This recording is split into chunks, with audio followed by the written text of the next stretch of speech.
Queridos, a paz de Cristo. Quero agradecer muitíssimo ao bom Deus pela oportunidade riquíssima que Ele me proporciona com a minha esposa, estar hoje com a família Adevec nesta cidade, para celebrá-lo na beleza da sua santidade e com a dádiva de poder dizer que o Senhor é bom e a sua misericórdia dura para sempre. Quero glorificar a Deus por estar dando-me o privilégio de poder rever pastor Josué, um combatente na expansão do reino de Deus, aos pastores desta casa, pastor Marino, pastor Fábio. Quero glorificar a Deus pela vida dos homens de Deus que o Senhor tem constituído aqui.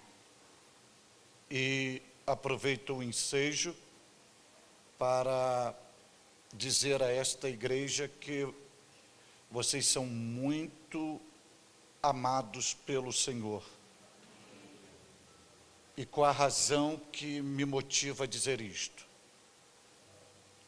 Pelo pastor que aprove a Deus dar a vocês, para pastoreá-los, alimentá-los, conduzi-los.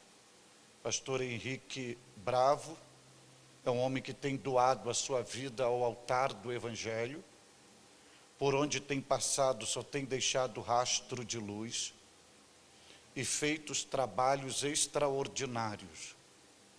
Um homem que inicia igreja do zero e Deus o usa, fazendo esta igreja crescer, frutificar e prosperar. E o perfil, a qualidade, o caráter e a competência do pastor Henrique Bravo é almejado por qualquer igreja em solo brasileiro. E Deus pegá-lo e doá-lo para pastorear esta igreja é porque Deus ama muito vocês.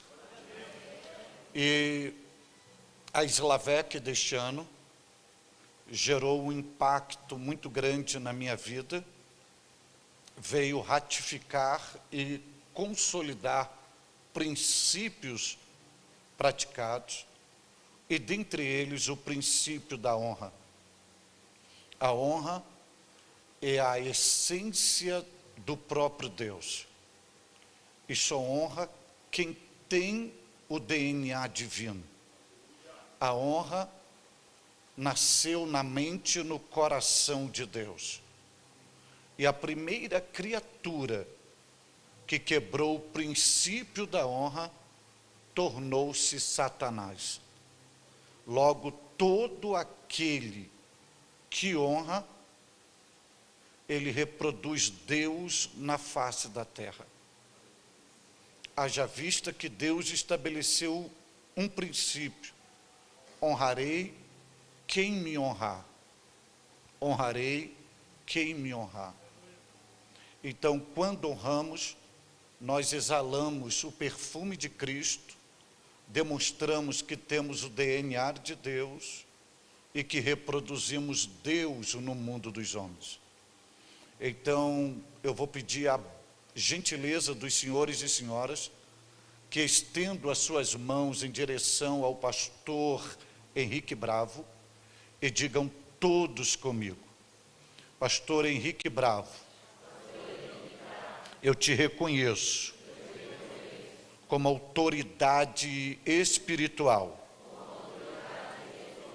sacerdotal e pastoral constituída sobre a minha vida. Eu te reconheço como representante do governo de Deus na face da terra.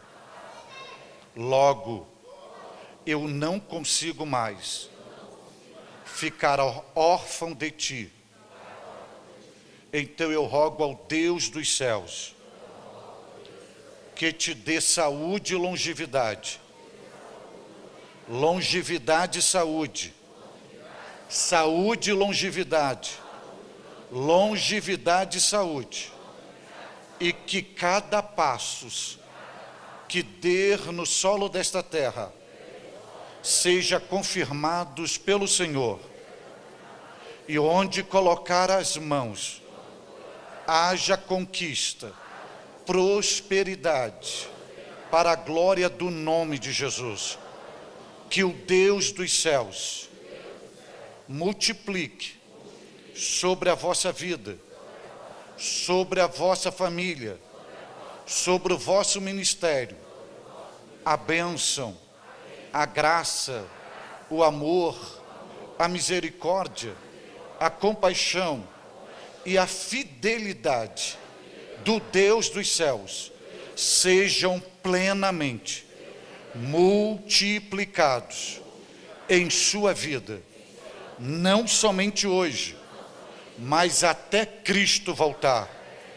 Deus te abençoe. Deus te abençoe. Amém.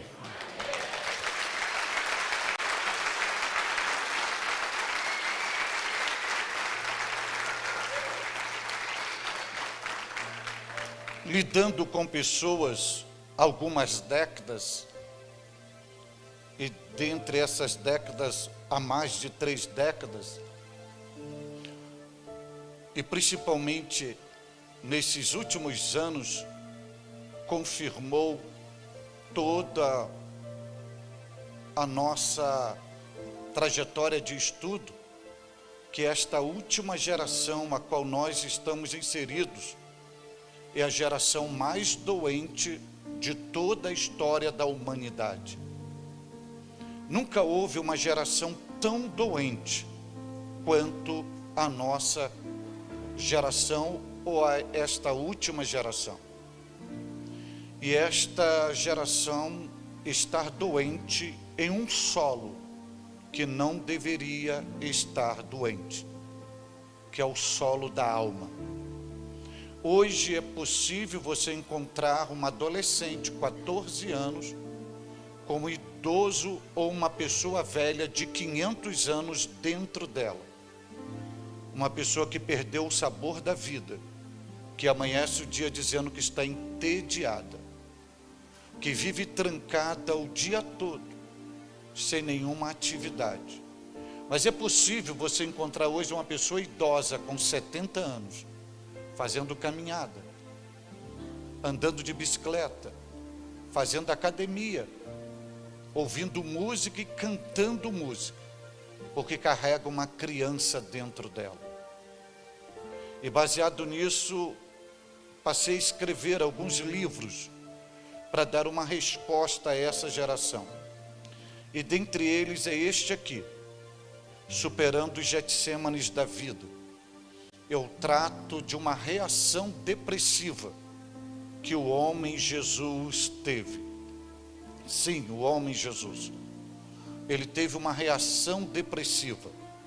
E como ele tratou disto? Ele poderia usar a sua divindade, mas em momento algum ele usou a sua divindade. Ele tratou de toda a sua crise ou reação depressiva usando a sua própria humanidade. E você vai aprender aqui por Jesus o seguinte: não tente ser divino quando você tem que ser humano. Então, o mundo não aguenta mais de deuses. O mundo clama por humanos.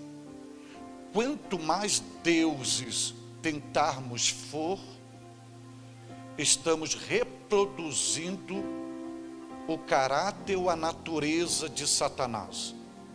Mas quanto mais humano nós formos, mais reproduzimos o divino na face da terra.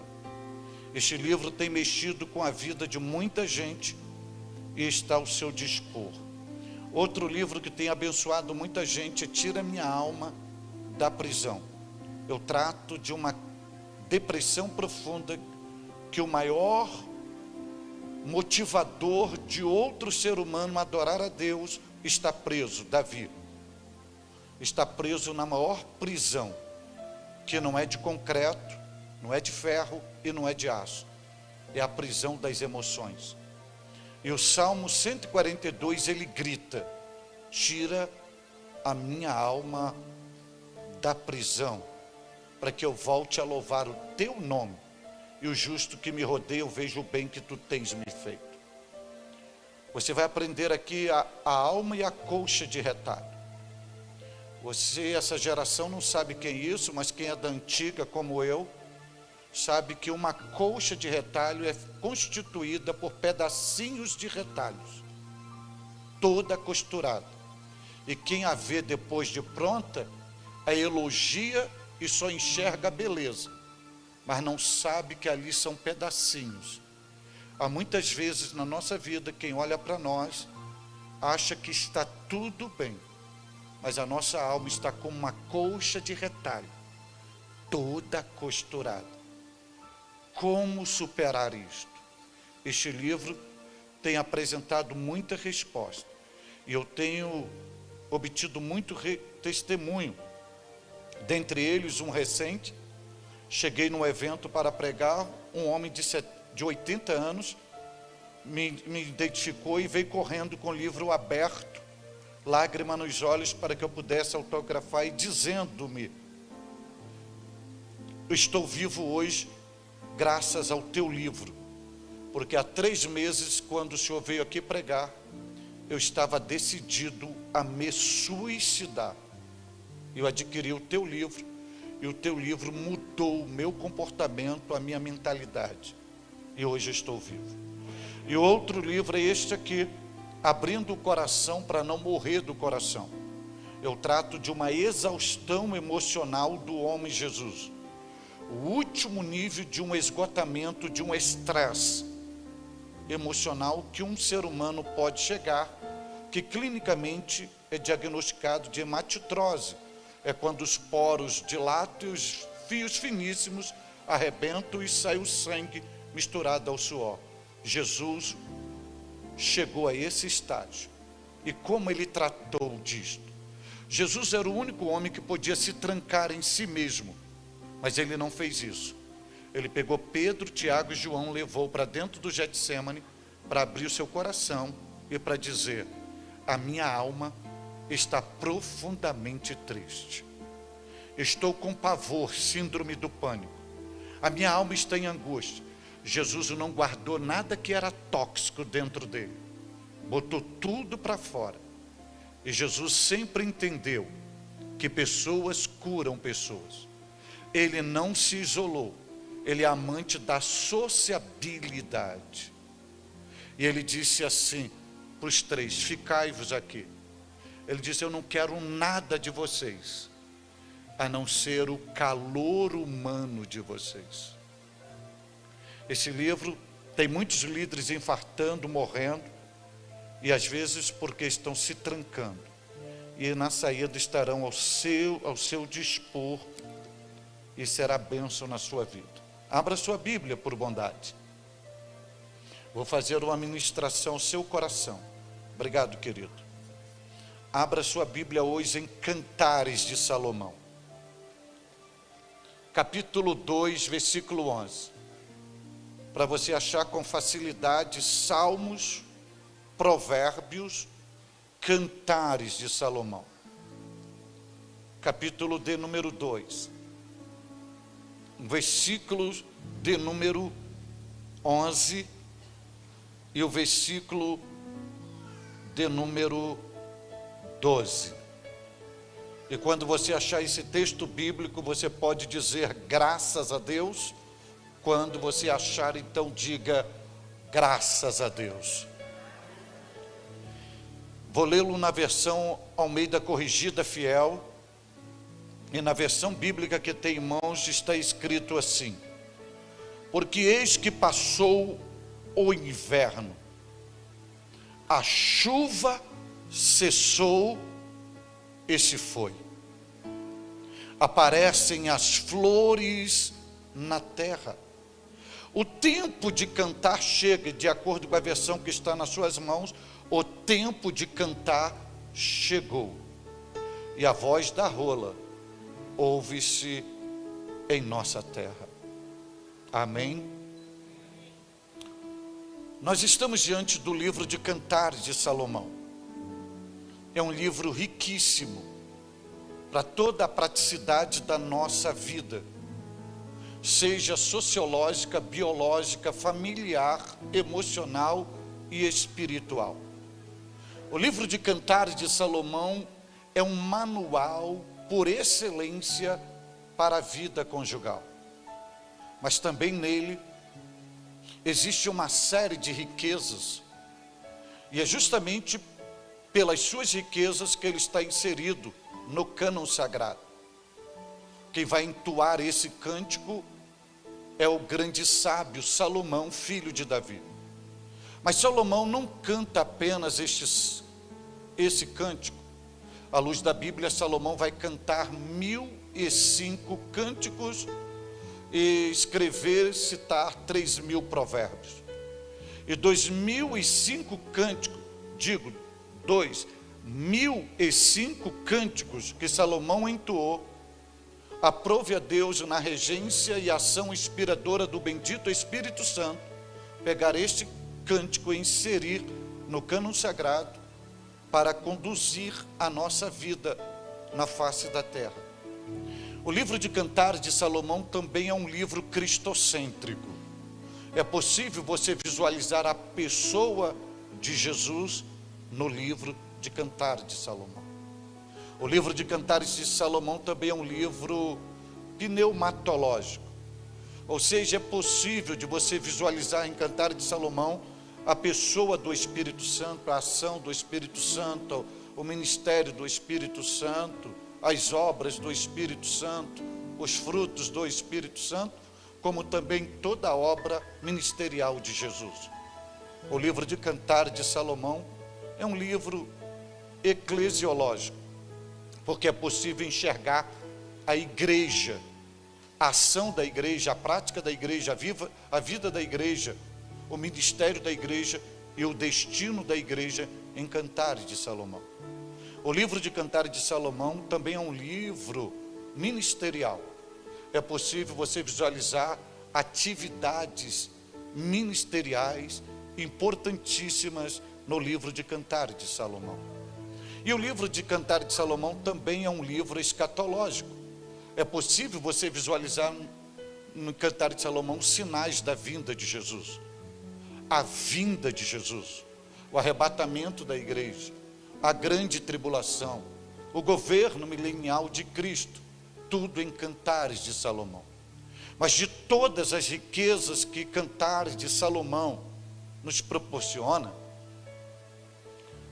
de todas elas, também está inserido nele, neste cântico, retratos da história da vida. Retratos da história da vida. E esses 2 versículos retratam justamente a história da vida de cada um de nós. Se você olhar para esses 2 versículos, você vai ver que existem 4 estações neste versículo. Na parte A do versículo 11, você vai ver que existe uma estação chamada inverno. Você vai ver que tem chuva.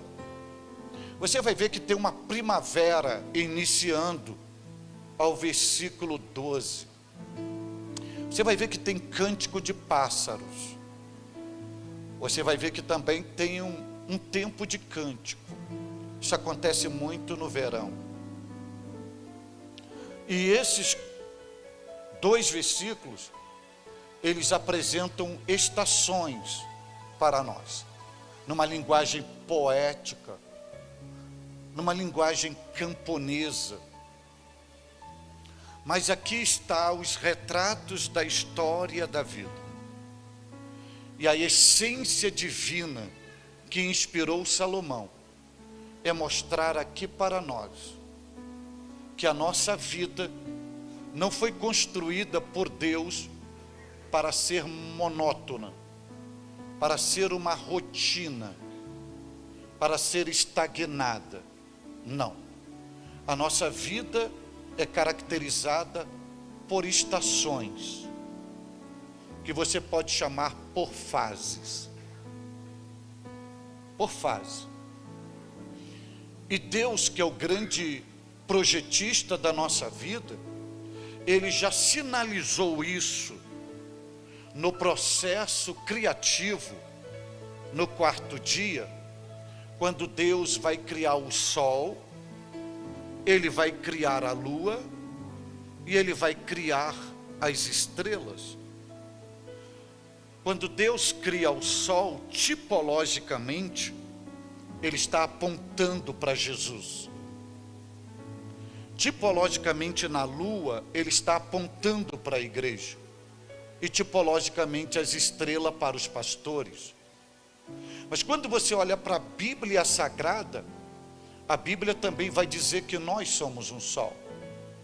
A Bíblia também, no próprio Cantares, vai dizer que nós somos uma lua. E vai dizer também que nós somos uma estrela. E quando você olha para a lua, você vai ver que Deus criou a lua com 4 fases. Tem a nova, tem a crescente, tem a cheia e tem a minguante. Nessas 4 fases, a lua ela não permanece eternamente só na fase nova.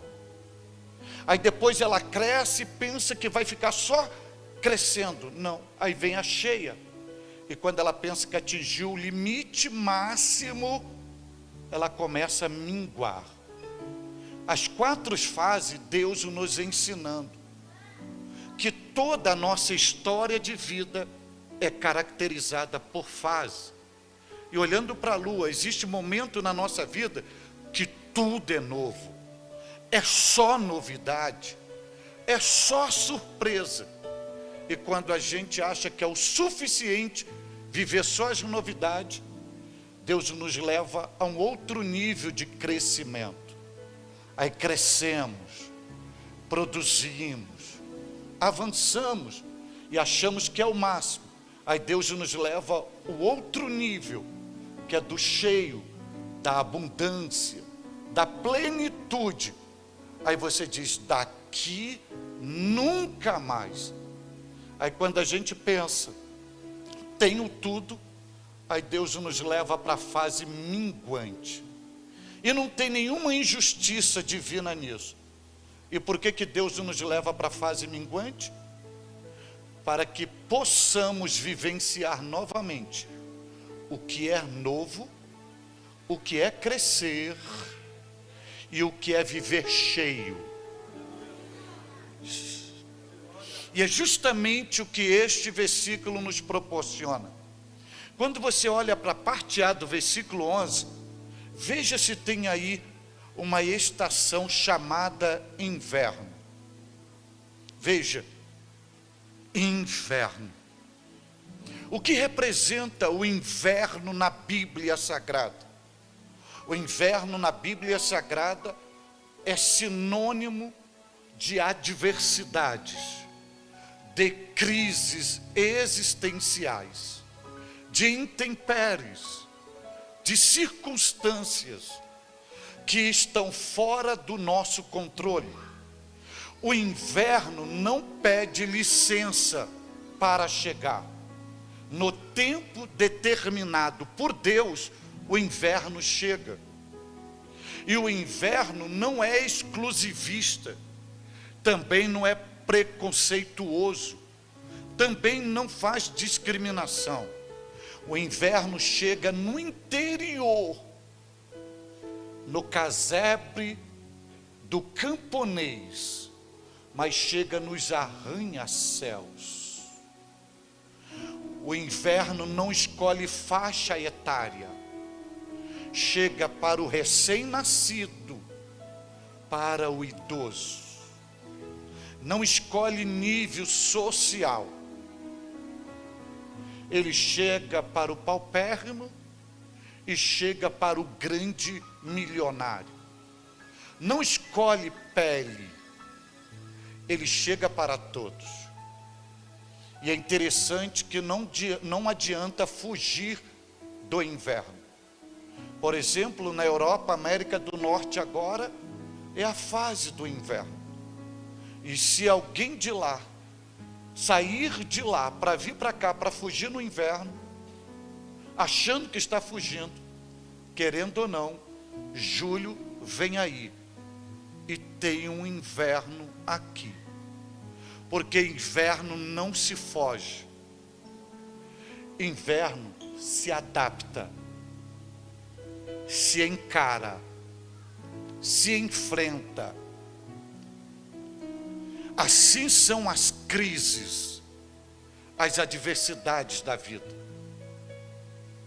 Ela não pede licença a ninguém quando ela, numa regência da vontade soberana ou permissiva divina, vem em nossa vida. Ela entra sem pedir licença. A gente termina um dia num verão e amanhecemos no outro no inverno. É uma consulta de rotina que vamos e um diagnóstico cruel que recebemos. É algo adverso e inesperado que mexe com toda a nossa estrutura. E a gente pergunta, por que está acontecendo isso? É porque o inverno chegou. É porque o inverno chegou. Aí você me pergunta, e no exercício do desenvolvimento do processo construtivo da história da vida cristã, como isto é evidenciado? Eu vou dizer isso à luz da Bíblia para você. A fase do inverno é aquela fase das provações inexplicáveis pela mente humana. São aquelas circunstâncias que você percebe que o seu mundo desabou. É uma notícia negativa que chega. É um filho que fez uma opção errada e entrou por caminhos estranhos.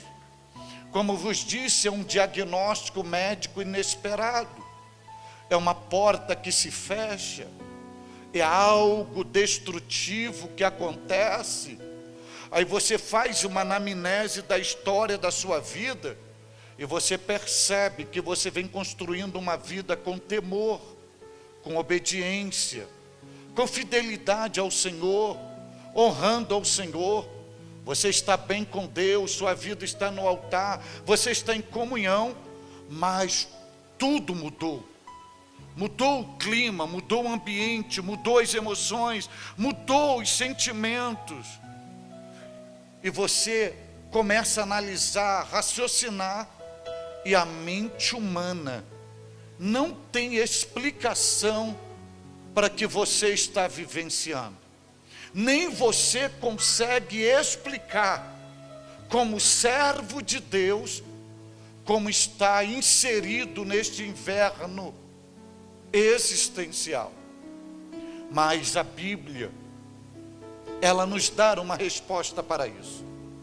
O apóstolo Pedro, na primeira epístola, capítulo 4, versículo 12 e 13, ele diz assim: amados, falando a crente, não estranheis a ardente prova que vem para vos tentar. Ele diz: não estranhe isto. Não estranhe isto. Interessante que Pedro vai dizer assim, e quando tudo isso estiver acontecendo, não se estranhe com isso, porque você não é um maldito, você não é um desgraçado, você não é um miserável, você não é um abandonado, você não é um estranho. Pedro começa dizendo assim: bem-aventurado sois. Ou seja, vocês são muito felizes porque está acontecendo isso. E ele vai dar razão disto. Ele vai dizer assim: porque sobre vós repousa o Espírito da glória de Deus. Isto é uma resposta, porque quando o inverno chega, A gente tem a tendência de usar a metodologia comparativa e a gente vai olhar para alfa, para beta e diz: eles vivem regaladamente, não honram os princípios divinos, são até ateus e estão vivendo uma vida a qual é totalmente diferente da minha, e a minha é só lágrima, é só dor, é só sofrimento. Por que isto? Por que isto? Primeiro, é porque o inverno chegou. E segundo, é porque aquele que você acha que está bem, não está bem. E você suporta tudo isto por causa de um investimento que Deus fez em você. Que Pedro vai dizer: o Espírito da glória repousa sobre vós. E só suporta o inverno carregando a presença do bendito Espírito Santo. Outra razão é que na fase desse inverno é o momento em que a solidão humana floresce, e o que mais nos faz falta é de calor humano. Porque na fase do inverno, Deus nos possibilita saber quem são as verdadeiras pessoas que estão conosco. Porque quando nós estamos no verão, na bonança, tudo está dando certo, correndo bem, é multidões ao nosso redor. O nosso telefone não para de tocar, é convite para o café, para o chá, para o almoço, para o churrasco, para a noite, para o jantar. Mas quando o inverno chega, nós somos deletados do coração e da consciência daquelas pessoas que fizeram confissões que eram nossas amigas. E elas são as primeiras pessoas a nos abandonarem, a ir embora.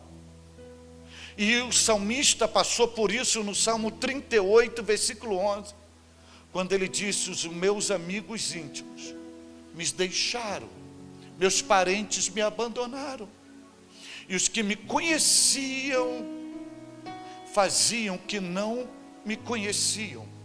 São aquelas pessoas que você encontra no caminho, ela vai para o outro lado da estrada, achando que você vai pedir um recurso financeiro emprestado, mas na verdade você não quer dinheiro, você não quer alimento, você não quer nada, você só quer um ombro amigo para chorar,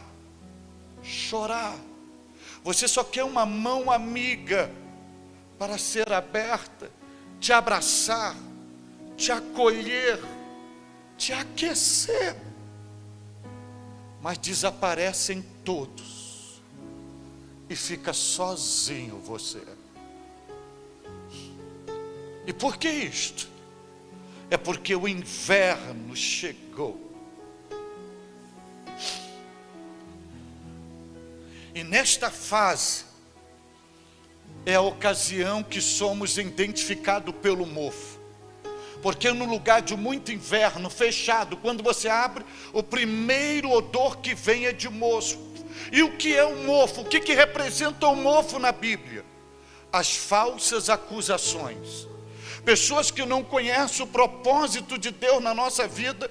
Por que Deus nos matriculou na escola da provação? Por que está acontecendo? Essas pessoas, elas assumem uma posição de juiz e começam a nos julgar.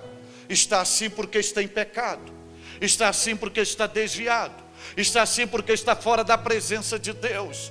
Deixa eu lhe dar um conselho que Paulo nos ensina em Romanos 14, 4, ele diz assim: quem és tu que julgas teu irmão ou servo alheio? Deixa eu dizer algo para vocês, à luz da Bíblia: se você não pode oferecer o ombro, se você não pode estender as mãos, não julgue. Porque à luz da Bíblia Sagrada, Deus te chama de profeta, mas não te chama de juiz. Ele te chama de sacerdote, mas não te chama de juiz. Ele te chama de embaixador, mas ele não te chama de juiz. Ele te chama de mais do que vencedor, mas ele não te chama de juiz. Ele te chama de corpo de Cristo, mas ele não te chama de juiz. Ele te chama de atleta, mas não te chama de juiz. Ele te chama de palmeira, mas não te chama de juiz. Ele te chama de noiva do Cordeiro, mas não te chama de juiz, porque à luz da Bíblia só existe um justo juiz habilitado a julgar a nossa vida. Então você que não entende nada do processo, ore, mas não julgue, porque somente aquele que está no inverno sabe o quanto está doendo. Aleluia, aleluia. E o inverno é aquela fase tão cruel que destrói tudo de nós, arrancando de nós até o fervor espiritual. Quem já esteve em outras nações como a América do Norte sabe o que o inverno faz nas árvores. As árvores podem ser centenárias. O inverno tira as folhas, tira as flores, arranca tudo e deixa as árvores esqueléticas, só tronco e galho pelado. É assim mesmo as crises da vida. Ela vem e arranca tudo de nós. E existe momento que a gente quer orar, queremos orar. Cadê palavras? Cadê força? Cadê ânimo? Cadê o vigor? E quem olha para nós, nos vê na pele e no rosto, é porque o inverno chegou. E quem não entende de botânica, olha para uma árvore despida e diz assim: está morta. Mas a árvore no inverno, ela só tem a aparência que está morta, mas não está morta, porque ela tem uma seiva dentro dela que homem nenhum vê, que a mantém viva, chamada caule. É justamente o que acontece conosco. Quando olha para nós, dá um diagnóstico: está morto, não sai mais dessa, acabou tudo. Mas eles não sabem que só temos a aparência que estamos mortos. Mas nós não estamos mortos, porque a árvore ela está despida, desnuda, mas ela está firme, ela está de pé. Independente de tudo, continuamos de pé. E mesmo que dão diagnóstico, estão mortos, acabou, não está, porque o que nos mantém vivo, olho humano não vê, porque dentro de nós há uma seiva divina jorrando, mantendo a gente viva, ou a gente vivo, chamado Espírito Santo. Entende? Porque entra a luta e sai luta, e você continua de pé. Entende que vem barreira e sai barreira, e você continua firme de pé, porque aí dentro de você há uma seiva divina, o bendito Espírito Santo. E mesmo no inverno você consegue cantar e agradecer.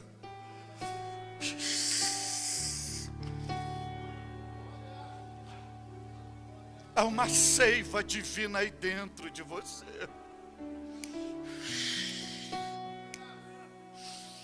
Aleluia!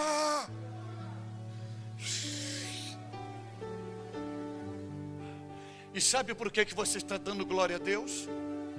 Você sabe por que você está dando aleluia? Não é porque você é assembleano, porque glória a Deus não é vício de assembleano.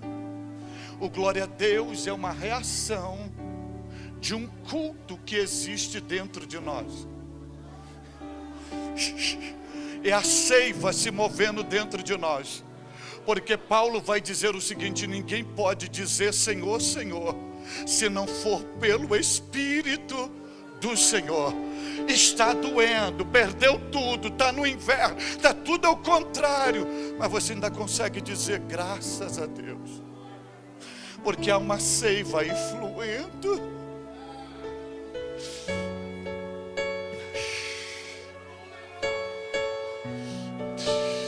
No entanto, eu não vou mandar você levantar a mão, eu não vou mandar você dar glória a Deus, porque eu entendo que tem uma seiva fluindo aí dentro de você.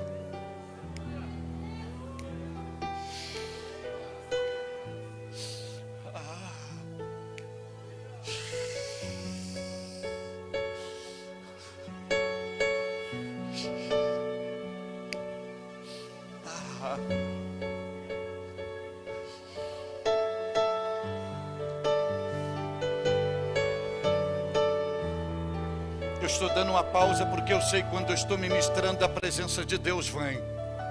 E ela veio exatamente agora entre nós. E eu não posso ser o impedimento para você desfrutar da presença de Deus.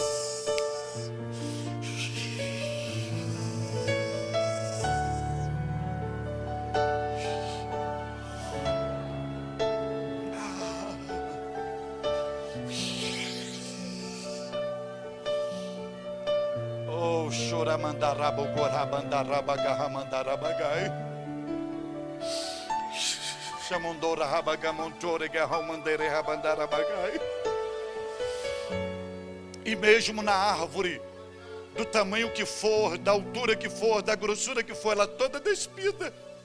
Se você chegar e tentar tombá-la, você não tomba. Você não tomba, sabe por quê? Ela pode estar despida, mas ela tem raiz. Por que você não nega a fé? Por que você não desiste? Por que você não recua? Quando todos dizem, larga tudo, você diz, eu vou continuar, eu não vou abandonar. Você pode dizer igual a Paulo, eu sei em quem tenho crido, porque eu tenho raiz. Eu tenho raiz. Então quem programou, eu vou te cortar, eu vou te tombar, ficará frustrado, porque você tem raiz. E você pode cantar como cantou Jó, eu sei que o meu Redentor vive e por certo se levantará sobre a terra.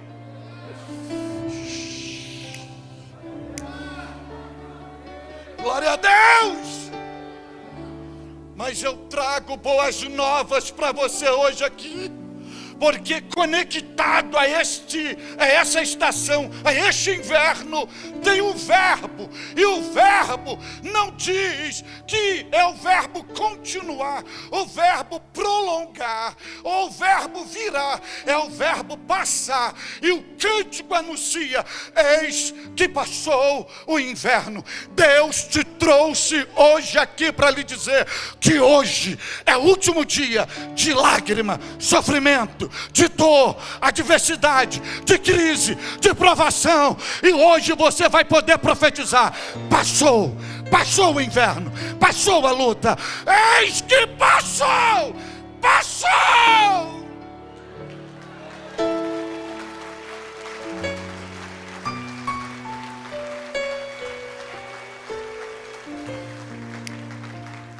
E eu vou encerrar com um verbo, e esse verbo está no versículo 12, E olha como começa o versículo 12. Aparecem as flores na terra. É o verbo aparecer. Quem conhece botânica, aqui não deveria ser o verbo aparecer. Aqui o ideal seria o verbo plantar. Mas não tem o verbo plantar. Ninguém plantou flores. Ela apareceu. E apareceu em que terra? Na mesma terra, castigada pelo inverno.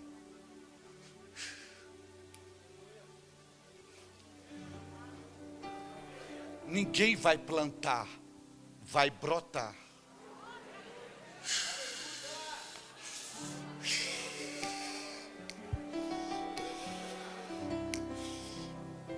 No meio, deixa eu dizer algo aqui. Deus está lhe dizendo: você não precisa mudar de bairro por causa da dor, do sofrimento, do vexame, da decepção, da crise. Você não precisa mudar de cidade. Você não precisa mudar de igreja. Você não precisa mudar de pastor. Deus está dizendo: no mesmo lugar que você chorou, no mesmo lugar que você perdeu tudo, no mesmo lugar do drama, da tragédia, da vergonha, é o mesmo lugar da honra. Não vai ninguém plantar, eu farei brotar. Vai aparecer. Você vai abrir os olhos e vai ver o milagre. Deus está dizendo que vai aparecer flores. E flores é sinalização que vem frutos aí. Tem coisas para você colher que você não imagina. Deus está lhe dizendo esta noite: aparecem as flores. Vai aparecer. Aleluia. Aleluia.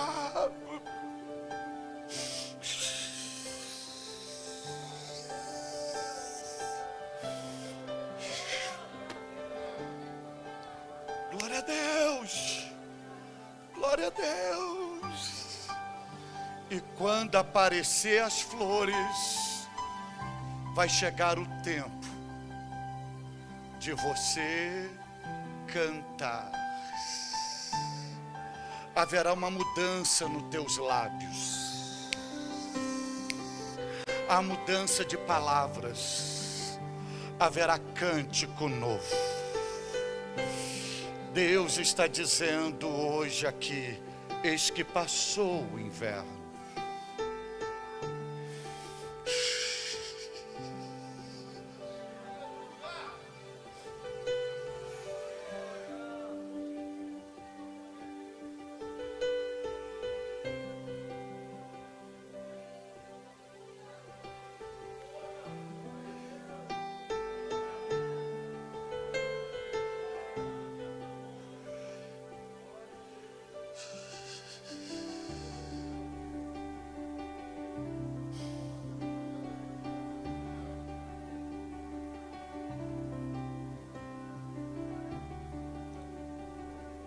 O Senhor está tratando de pessoas hoje aqui.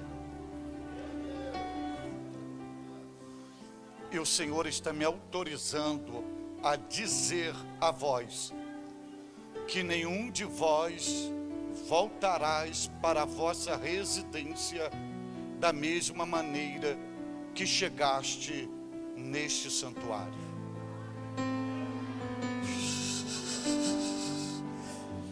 Porque um milagre está acontecendo exatamente agora.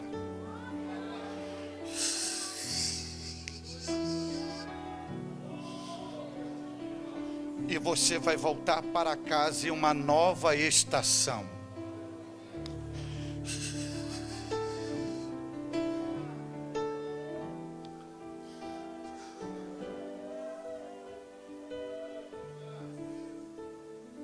Outra coisa que o Senhor me autoriza a dizer a vós: é que os céus dos céus estão abertos sobre nós neste lugar.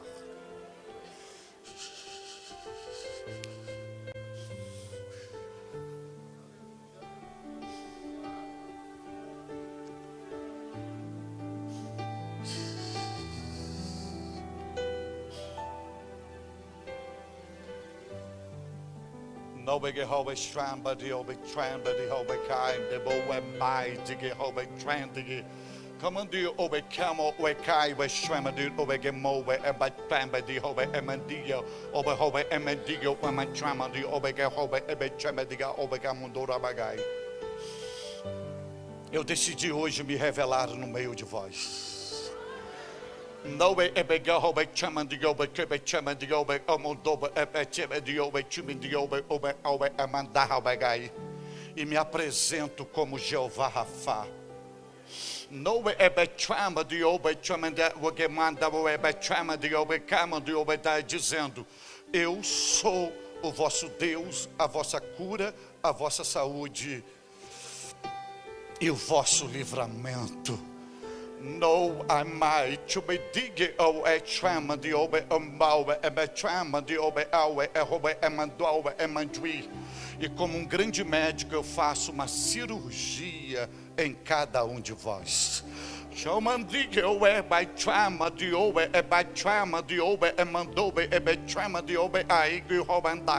E tudo aquilo que fizeram cada um de vós chorar e derramar lágrimas abundantemente, eu estou removendo das vossas vidas.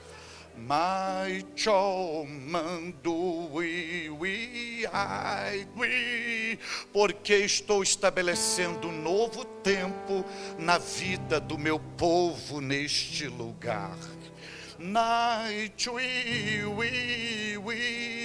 Um som de adoração pronunciado por um grande exército será ecoado dentro desta casa.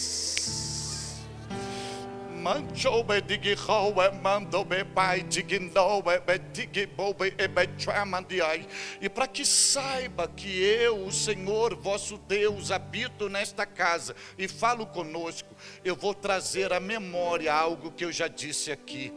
Todo o império das trevas montados, estruturados nesta cidade para impedir o avanço da minha obra e da minha igreja, eu estou neutralizando pelo poder do meu nome. Eu levantarei um grande exército nesta cidade e mostrarei o meu adversário que eu estou no meio do meu povo.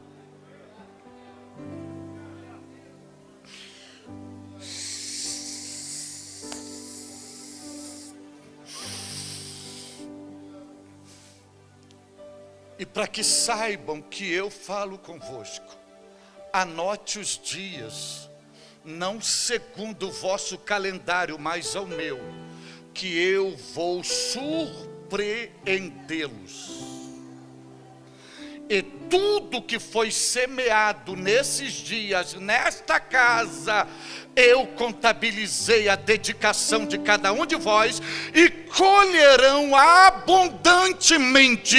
Recebam a minha palavra, pois assim diz o Senhor.